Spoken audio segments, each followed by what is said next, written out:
Okay, you're not likely to be able to see this, but I'll just show you what I've got here. It's mushrooms. Underneath that I've got fennel. Now I've cut up the fennel into tiny little cubes.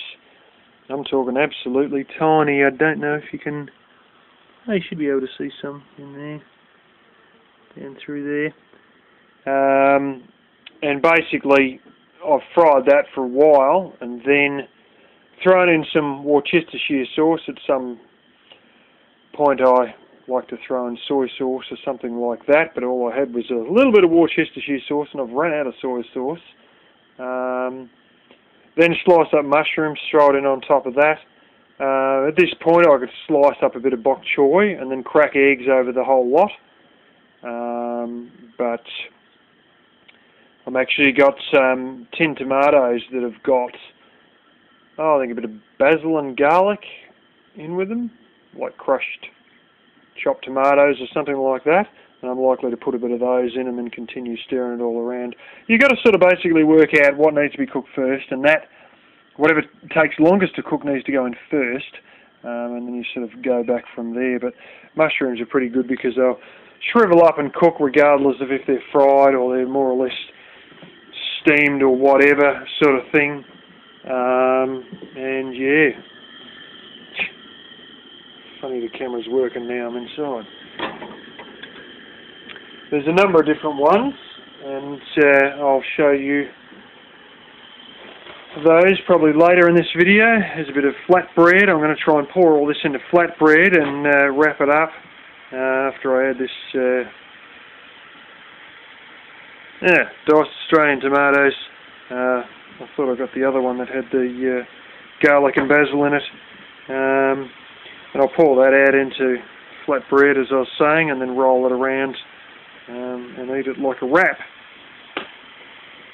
I'll just wait a second and I'll tack a video onto this showing you my peas and eggs and soy sauce, which comes out absolutely brilliantly. Okay, well I've whacked some canola oil in a frying pan and some peas.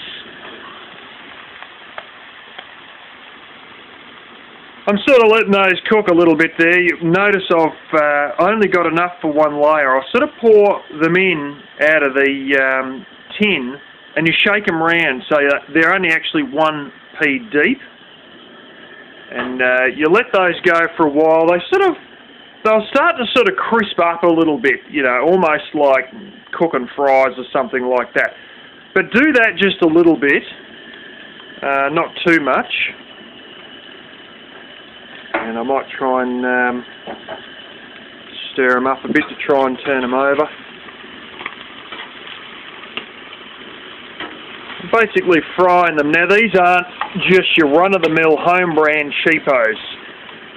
We unfortunately seem to have got another sort of pea going on in this country. What they'll do is they'll get dried peas, much like your dried lentils, and soak them like your dehydrated beans, but dehydrated green peas. Soak them, cook them, whack them in cans, and then they'll sell them as green peas in tins. You don't want those. Whatever you do, you don't want those. You need ones that are sort of tin peas, but they're more or less fresh.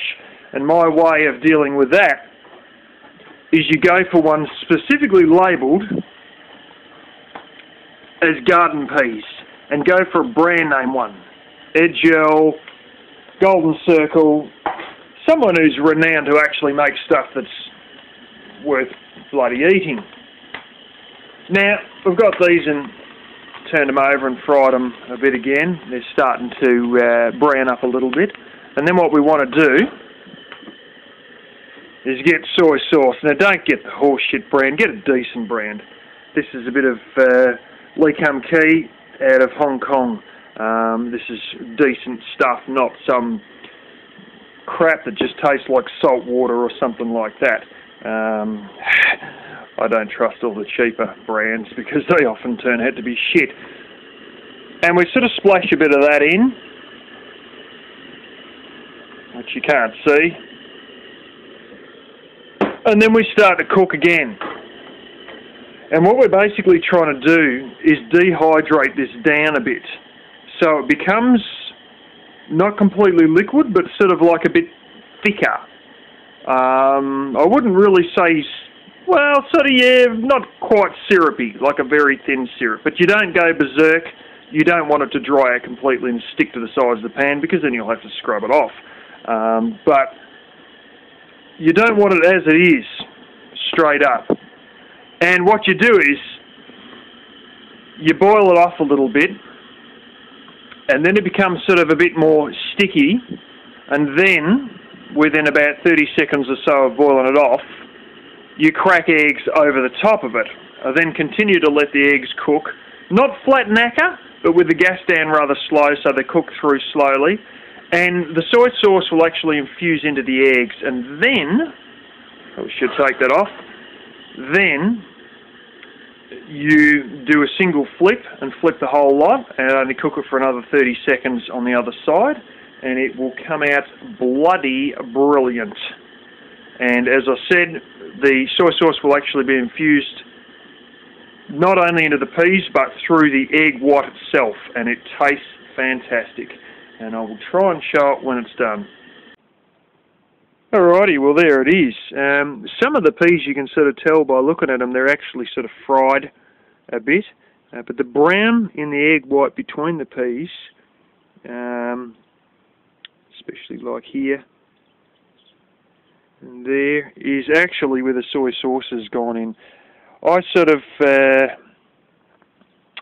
didn't flip it very well. I sort of, the egg sort of didn't really spread over well, and I left it go a little bit too long, frying down the soy sauce there, and as a result, the bottom cooked too fast, and the top wasn't fully cooked when it was still wet when I tried to flip it, but the bottom was about to burn, so I had to flip it. But if you get all your timing right and only do 30 seconds or so of boiling down the soy sauce, it'll come out good.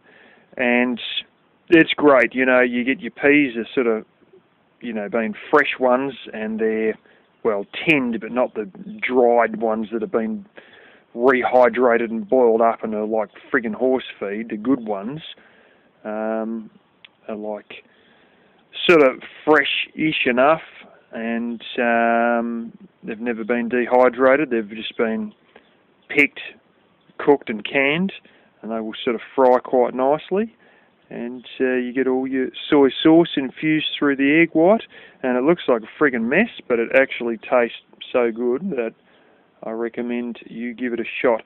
Don't go and get the cheap ass generic soy sauce. I got this stuff once, and it was like $1.50 a bottle. I could barely believe it. And then when I tasted it, I could believe it. I thought it was just salty water with black food dye, because that's how bad it was. But you get a good brand like Pearl River Bridge is one of the best brands. Kikkoman is well known to be a classic brand as well. And Lee Kum Kee, which is what I've used on this. They're all good brands. You get some generic stuff, and you will find that it's not going to be much better than just putting salt on your eggs. But yeah, give it a shot anyway. You will find it's quite good.